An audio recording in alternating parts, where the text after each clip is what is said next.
America में जो स्थिति हमारी यहां दलित समाज की है, वो स्थिति अमेरिका में अश्वेतों की रही लंबे समय तक।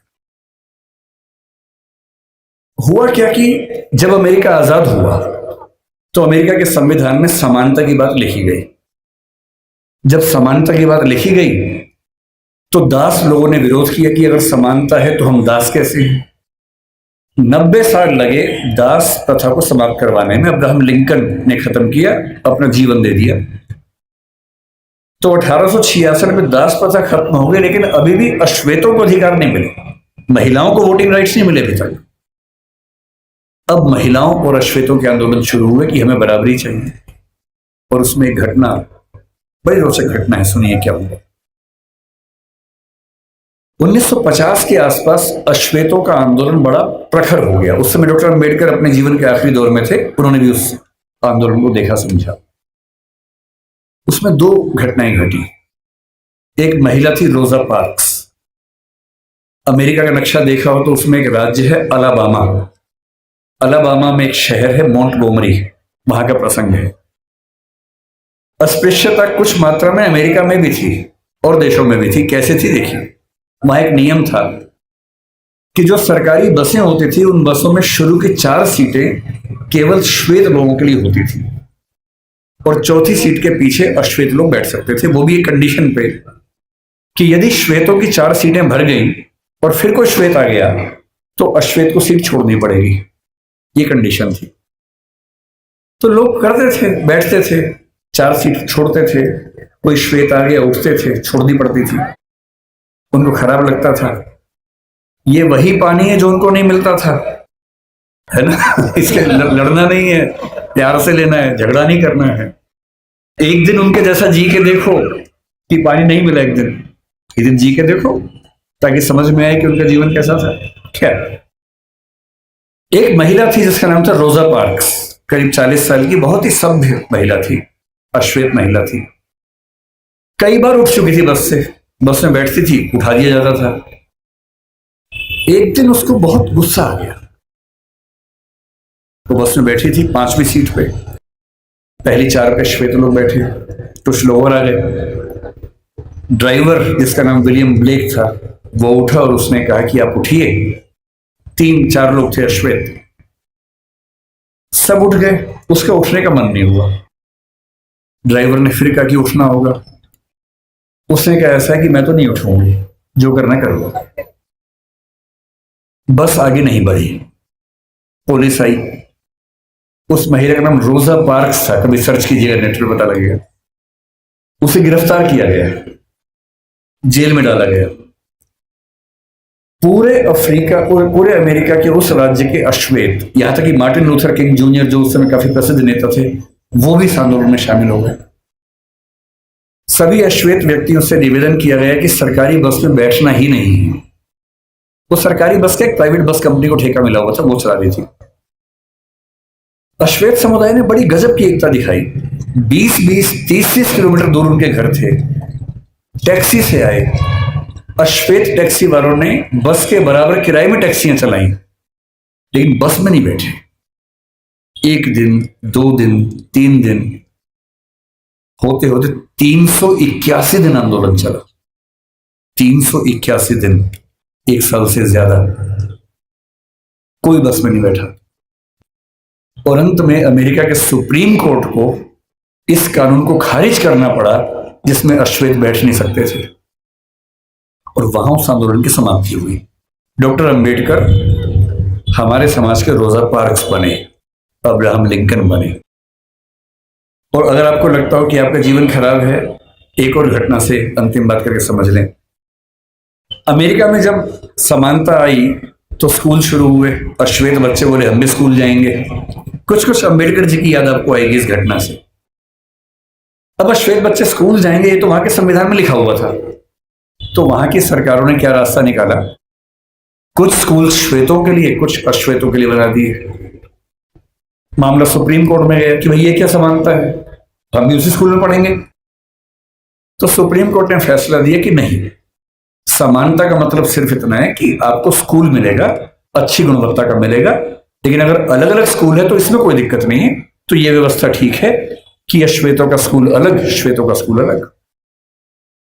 अब ये बड़ी दिक्कत थी अश्वेतों को, आंदोलन चलता रहा चलता रहा चलता रहा। 1954 में जब आंदोलन चल रहा था ये वाला, सुप्रीम कोर्ट अमेरिका का, उसको भी लगा कि अब समय बदल रहा है, और अमेरिकी सुप्रीम कोर्ट ने एक नया फैसला दिया, ब्राउन का मामला कहते हैं, और उसमें उसने घोषणा की कि समानता का जो 14th अमेंडमेंट की समानता उनके यहाँ है, उसके तहत समानता का सही मतलब ये है कि जिस स्कूल में श्वेत बच्चे पढ़ेंगे उसी स्कूल में उसी क्लास में अश्वेत बच्चे भी पढ़ेंगे। ये 1954 में हुआ। अम्बेडकर साहब 56 में गए, उनके सामने की बात है, 2 साल आखिरी थे उनके पास। अब जब ये हुआ तो अमेरिका में हंगामा हो गया। श्वेत समुदायों ने इतना हंगामा किया, अपने शहर तक बदल लिए ताकि एक ऐसी जगह जाके रहें जहां केवल श्वेत लोग रहते हैं, उनके स्कूल में केवल श्वेत लोग पढ़ें। अब अश्वेत बच्चे स्कूल में कैसे जाएंगे? तो हुआ कि जो बस जाती है स्कूल की श्वेत बच्चों की, उसमें अश्वेत बच्चे भी जाएंगे। और मैंने वो कहानियां पढ़ी हैं विस्तार में, जब पहली बार अश्वेत बच्चे श्वेत बच्चों के साथ स्कूल में गए, उस बस को घेर कर पुलिस की कम से कम 10 गाड़ियां आगे पीछे चल रही थी, क्योंकि किसी भी तरफ से हमला हो सकता था, गोलियां चल सकती थी, बच्चों की हत्या हो सकती थी। और बहुत भारी संख्या में पुलिस बस के साथ साथ स्कूल के अंदर, स्कूल के बाहर खड़ी होती थी। और अमेरिकी समाज को लगभग 70-80 साल लगे हैं, लेकिन अगर आप ध्यान से देखें, 1776 की आजादी जो दासों की आजादी नहीं थी, अश्वेतों की नहीं थी, महिलाओं की नहीं थी।